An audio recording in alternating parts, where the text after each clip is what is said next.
بسم اللہ الرحمن الرحیم۔ محترم ناظرین، اسلام ایک مکمل ضابطۂ حیات ہے جو نہ صرف عبادات جیسے نماز، روزہ اور حج پر زور دیتا ہے بلکہ حقوق العباد اور انسانی ہمدردی کو بھی ایمان کا لازمی جز قرار دیتا ہے۔ انفاق فی سبیل اللہ یعنی اللہ کی راہ میں خرچ کرنا اور صدقہ و خیرات اسلامی تعلیمات کا ایک نہایت روشن اور اہم باب ہیں۔ صدقہ عربی زبان کے لفظ صدق سے نکلا ہے جس کا مطلب سچائی ہے، اور در حقیقت انسان کا اپنا کمایا ہوا مال اللہ کی راہ میں اس کی رضا کے لیے خرچ کرنا اس کے دعوی ایمان کی سچائی کی سب سے بڑی دلیل ہے۔ قرآن کریم میں بے شمار مقامات پر اللہ تعالیٰ نے اپنے بندوں کو صدقہ و خیرات کی ترغیب دی ہے اور اس کے بے پناہ ثواب کا وعدہ فرمایا ہے۔ اللہ رب العزت سورۃ البقرہ میں صدقہ کرنے والے کی مثال یوں بیان فرماتا ہے کہ جو لوگ اپنے مال اللہ کی راہ میں خرچ کرتے ہیں ان کی مثال اس دانے کی سی ہے جس سے 7 بالیاں اگی اور ہر بالی میں 100 دانے ہوں، اور اللہ جس کے لیے چاہتا ہے ثواب میں کئی گنا اضافہ کر دیتا ہے، اور اللہ وسعت والا اور علم والا ہے۔ یہ آیت اس بات کی واضح دلیل ہے کہ صدقہ دینے سے مال کبھی کم نہیں ہوتا بلکہ اللہ کی بارگاہ میں اس کا اجر 700 گنا اور اس سے بھی زیادہ بڑھ جاتا ہے۔ اسی طرح بہترین اور پسندیدہ مال صدقہ کرنے کے حوالے سے سورہ آل عمران میں ارشاد باری تعالیٰ ہے کہ تم ہرگز نیکی کے اعلیٰ مقام کو نہیں پہنچ سکتے جب تک تم اللہ کی راہ میں وہ چیز خرچ نہ کرو جو تمہیں محبوب ہو۔ اس آیت کے نزول کے بعد صحابہ کرام رضوان اللہ علیہم اجمعین نے اپنی سب سے قیمتی اور پسندیدہ چیزیں اللہ کی راہ میں وقف کر دی تھیں، جس کی سب سے بڑی مثال حضرت ابو طلحہ رضی اللہ تعالیٰ عنہ کا واقعہ ہے، جنہوں نے اپنا سب سے پسندیدہ اور قیمتی باغ اللہ کی راہ میں صدقہ کر دیا تھا۔ مزید برآں صدقہ چھپا کر دینے کی فضیلت پر سورۃ البقرہ میں ارشاد ہے کہ اگر تم صدقات ظاہر کر کے دو تو وہ بھی اچھا ہے، اور اگر تم انہیں چھپا کر دو اور فقراء کو پہنچا دو تو یہ تمہارے لیے سب سے بہتر ہے، اور یہ تمہارے کچھ گناہوں کو مٹا دے گا، اور اللہ تمہارے کاموں سے باخبر ہے۔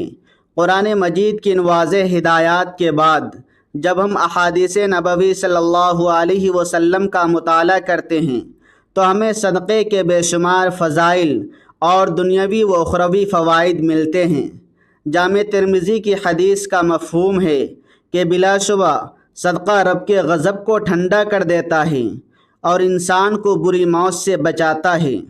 رسول اللہ صلی اللہ علیہ وسلم نے یہ بھی فرمایا کہ صدقہ گناہوں کو اس طرح مٹا دیتا ہے جیسے پانی آگ کو بجھا دیتا ہے۔ احادیث کے مطابق صدقہ مصیبتوں اور بلاؤں کو دور کرتا ہے، اور ایک مقام پر ذکر ہے کہ صدقہ 70 قسم کی بلاؤں سے محفوظ رکھتا ہے، جن میں سب سے کمتر بیماری کوڑھ اور برس ہے۔ قیامت کے دن کی ہولناکیوں سے بچاؤ کے لیے بھی صدقہ ایک بہترین ڈھال ہے۔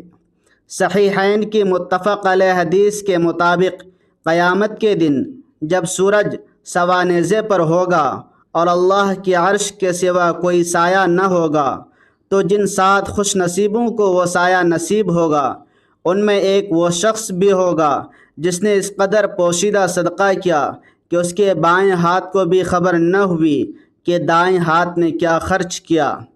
اس کے علاوہ بیماریوں کے علاج کے حوالے سے نبی اکرم صلی اللہ علیہ وسلم کا فرمان ہے کہ اپنے مریضوں کا علاج صدقے سے کرو، جو اس بات کی غمازی کرتا ہے کہ صدقہ جسمانی اور روحانی دونوں قسم کی بیماریوں کے لیے اکسیر کی حیثیت رکھتا ہے۔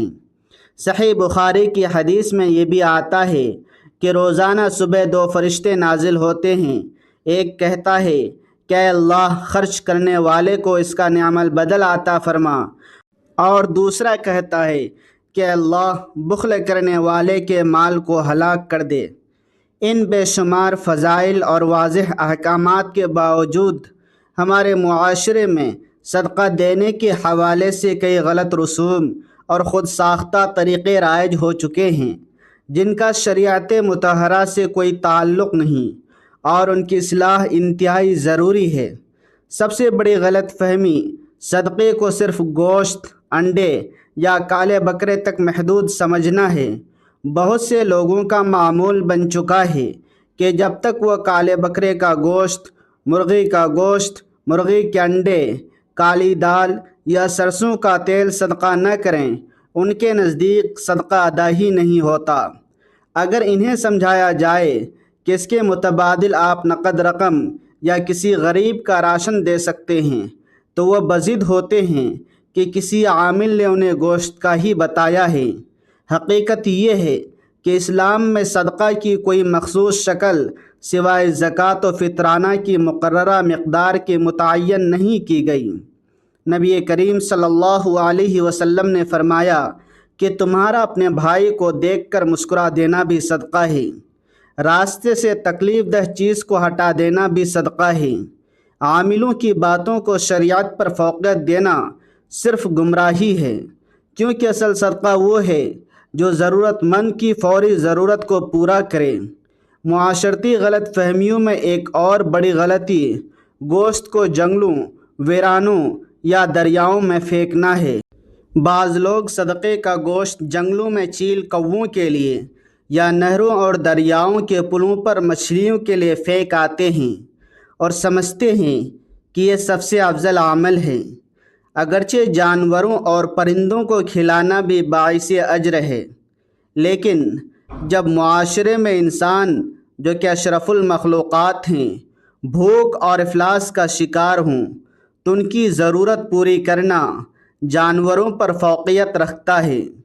اگر کسی محلے میں کوئی بیوہ عورت بھوکی ہو اور کوئی اپنا صدقہ مچھلیوں کو ڈال آئے تو یہ حکمت اور شریعت کی ترجیحات کے صریح خلاف ہے۔ اسی طرح سگنلز پر، چوراہوں پر یا گھروں میں یہ عام رواج ہے کہ لوگ بچوں یا بیماروں کے سر کے اوپر سے 7 مرتبہ پیسے یا گوشت گول گول گھما کر کسی غریب کو دیتے ہیں اور سمجھتے ہیں کہ اس چکر لگانے سے بیماریاں پیسوں میں منتقل ہو گئی ہیں۔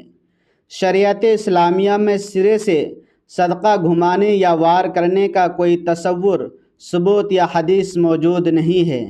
یہ خالصتاً توہم پرستی اور غیر مسلموں کی رسوم سے لی گئی بدعت ہے۔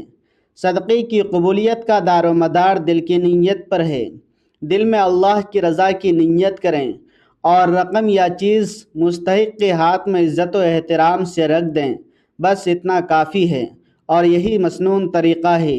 کچھ لوگ اپنے غریب رشتہ داروں کو نظر انداز کر کے دور دراز علاقوں میں یا اجنبیوں کو صدقہ دیتے ہیں تاکہ ان کی سخاوت کی واہ واہ ہو۔ یہ بھی ایک سنگین غلطی ہے، کیونکہ احادیث کے مطابق ایسے شخص کا صدقہ اللہ کے ہاں شرف قبولیت نہیں پاتا جس کے اپنے محتاج ہوں اور وہ غیروں کو دیتا پھرے۔ جہاں تک اس بات کا تعلق ہے کہ صدقہ کس کو دینا سب سے زیادہ افضل ہے، تو اس کے مصارف وہی ہیں جو عام طور پر زکوٰۃ کے سمجھے جاتے ہیں، یعنی غریب، مسکین، مقروض اور مسافر وغیرہ۔ تاہم نفلی صدقہ غیر مسلم مستحقین کو بھی انسانی ہمدردی کے ناطے دیا جا سکتا ہے، لیکن شرعی اعتبار سے سب سے زیادہ حقدار قریبی رشتہ دار ہیں۔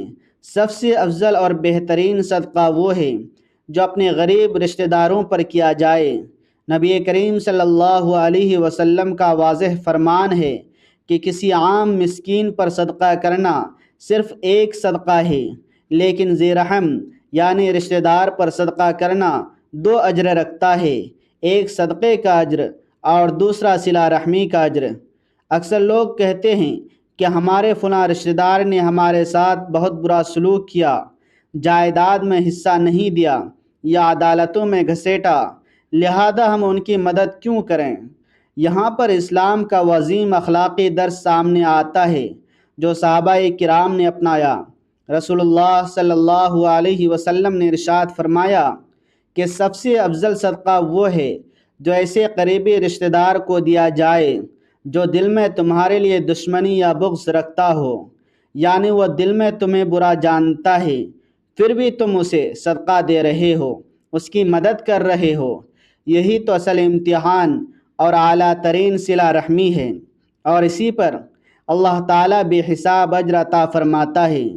حضرت ابوبکر صدیق رضی اللہ تعالیٰ عنہ نے حضرت مصطح کا وظیفہ بند کر دیا تھا، جنہوں نے حضرت عائشہ رضی اللہ تعالیٰ عنہا پر تہمت لگانے والوں کا ساتھ دیا تھا، تو اللہ تعالیٰ نے سورۃ النور کی آیات نازل فرمائی اور رشتہ داروں کی خطائیں معاف کر کے ان پر خرچ جاری رکھنے کا حکم دیا، جس پر حضرت ابوبکر نے فوراً ان کی مدد دوبارہ شروع کر دی تھی۔ اسلامی تعلیمات کے مطابق صدقے کی افضلیت وقت، حالات اور ضرورت مند کی حالت کے لحاظ سے بدلتی رہتی ہے۔ سب سے افضل صدقہ کسی انسان کی فوری اور اشد ضرورت کو پورا کرنا ہے۔ اگر کسی غریب کو جان بچانے کے لیے دوا کی ضرورت ہے تو اسے دوا دلا دینا، گوشت بانٹنے یا مسجد میں قالین بچھانے سے زیادہ افضل ہے۔ اگر کوئی بھوکا ہے تو اسے کھانا کھلانا سب سے بڑی نیکی ہے۔ اگر کسی غریب بچے کی شادی رکی ہوئی ہے یا کسی کا مکان کرائے کی وجہ سے چھن رہا ہے تو ان کی مالی مدد کرنا بہترین صدقہ ہے۔ اسی طرح پانی کا بندوبست کرنا بھی بے حد افضل ہے، جیسا کہ ایک حدیث میں آتا ہے کہ حضرت سعد بن عبادہ رضی اللہ تعالیٰ عنہ نے نبی کریم صلی اللہ علیہ وسلم سے پوچھا کہ میری والدہ وفات پا گئی ہیں، ان کے لیے کون سا صدقہ سب سے افضل ہے؟ آپ صلی اللہ علیہ وسلم نے فرمایا کہ پانی پلانا، یعنی پانی کا کنواں یا نلکا لگوا دینا۔ ایسا صدقہ جس کا نفع لوگوں کو مسلسل پہنچتا رہے اسے صدقہ جاریہ کہتے ہیں، جیسے درخت لگانا، ہسپتال یا ڈسپنسری بنوانا، غریب بچوں کی تعلیم کا بندوبست کرنا یا دینی کتابیں وقف کرنا۔